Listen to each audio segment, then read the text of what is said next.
Jeff, you are heading into one of your best tracks this weekend at Martinsville, and what are your team's expectations for the remaining 4 races in the chase and for the season?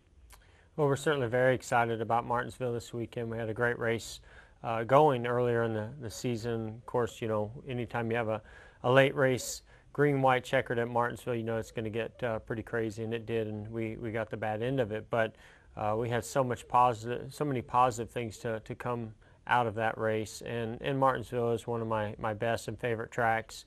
And you know, just had our meetings with the team today in preparation for Martinsville, and feel like we've got some really good things to try this weekend to make ourselves even a little bit better. So certainly excited about Martinsville.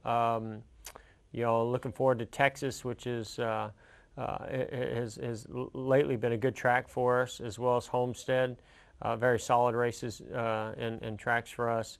Phoenix is a bit of an unknown, hasn't been great for us ever since they repaved, but seems to get better each time we go back there. So curious to see how this summer has affected the newer surface at Phoenix, and hopefully you know, we can be strong like we were before they paved the track there when we go back. So yeah, we're optimistic and hopeful, and excited about, you know, finishing the season out as much of a high note as we possibly can with some strong finishes. Thanks, Jeff. And we will now go to the media for today's NASCAR Cam Video teleconference guest, Jeff Gordon. Thank you. The floor is now open for questions. If you do have a question, please press *1 on your telephone keypad at this time. Questions will be taken in the order they are received. If at any time your question has been answered, you can remove yourself from the queue by pressing 1. If you're using a speakerphone, we ask that while posing your question, you pick up your handset to provide favorable sound quality. Again, ladies and gentlemen, if you do have a question or comment, please press *1 on your telephone keypad at this time. And our first question comes from Bob Pockrass of Sporting News. Yeah, Jeff, I'm curious, what do you feel like the impact of Dale Earnhardt Jr. returning is on the organization as a whole, and specifically, is there any impact kind of on your team and your performance with him being back and participating in debriefs and stuff? You know, it's great to have him back. You know, just continue to applaud him in the decision that he made, and you know, I think he, you know, can come back now feeling, you know, very positive about you know, how he handled this situation, as well as, you know, really be a positive impact on the rest of us and how we would hopefully handle that same situation. Great to have him back. I mean, we had him right at the end of our debrief today, and obviously he couldn't add much to Kansas, but thought it was an exciting race to watch, and we all ran really strong at Martinsville the last time we were there, so it should certainly make for a very positive and interesting debrief session this weekend. I feel like it's something where, you know, all 4 drivers will be able to contribute to hopefully get one of us to victory lane.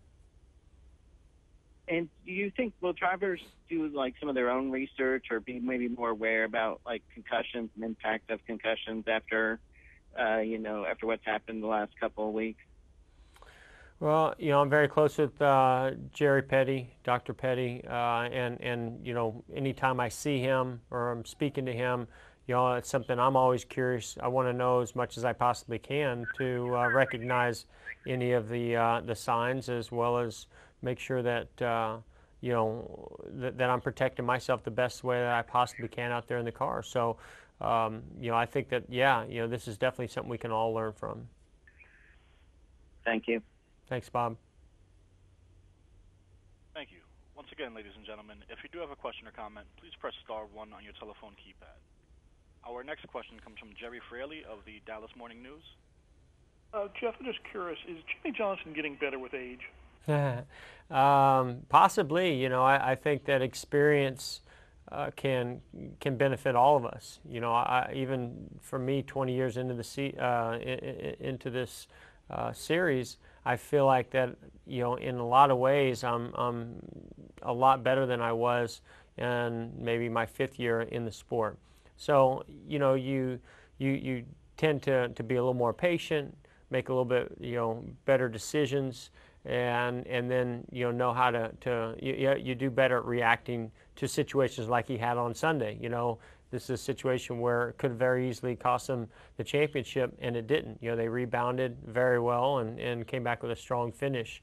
And that's a sign of experience. And I think that it is possible for him and the team to continue to get better. Thank you. Thank you. Our next question comes from Rico Ramirez of Area Chica. Yes, thank you.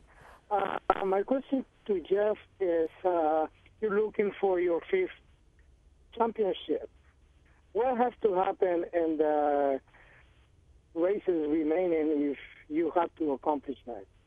Well, I think it was about 2 or 3 races ago I said it was going to take a miracle. It's going to take a bigger miracle now for us to win number 5. I mean, we had the issue in Chicago that got us far behind, but we were making great strides at coming back, and if those 2 or 3 guys at the front had faltered, then we had a shot at it. Unfortunately, then we faltered in Charlotte, and we just missed the setup, and then I was speeding down pit road, and that really ultimately cost us a lot of points. And then this past weekend, 10th place finish. Those just aren't good enough results to make up the points that we had lost in Chicago. So listen, we never give up, we never quit. We go to every race, giving it everything we've got. But obviously, chances are pretty slim of us winning number 5 this year. Thank you very much, Jeff. Thank you. Once again, ladies and gentlemen, if you do have a question or comment, please press *1 on your telephone keypad. And our next question comes from Brett Winningham of theracingwheel.com. Hey, Jeff, what did you most like about the reconfiguration at Kansas Speedway this weekend? I mean, the thing is that all repaves these days, maybe with the exception of Pocono, I think that they had a little bit different mix or texture to the pavement that they use. But other than that, we pretty much see the same thing happen at all the repaves. They have a lot of grip, really fast, narrow groove, and Goodyear to combat the heat that's generated in the tire on a track like that, they have to build a really hard tire. So it was very hard to pass, even though that we did see some side-by-side racing on the restarts, and we did see some passing late in the race. So it gives you optimism of what can happen with the progressive banking that they put in there for the future. So I think that it went about as well as you could ask for. We all understand the situation that we're in on repaves, and now it's just kind of a wait and see thing of seeing what that surface does over the winter and over the next year or two. My next question is also, what were some of the things you were surprised on how much the track changed from Wednesday to Sunday at Kansas? Well, the weather change was the biggest thing. Throughout the weekend, you put rubber down and you clean the racetrack off, and that helps widen out the groove. But the biggest change that we had from our testing Wednesday and Thursday was that it was extremely cold and very windy on those days, where on Sunday it warmed up in the mid-70s and there was very little wind. So even throughout the race, we saw at times when the sun was out and then the clouds came in. Just that change in temperature from the clouds coming in changed the racetrack a good bit as well. So it's very, very temperature sensitive. But so it had a lot of grip when we first started in the race. Lost a little bit of that grip, which I think ultimately helped out the racing.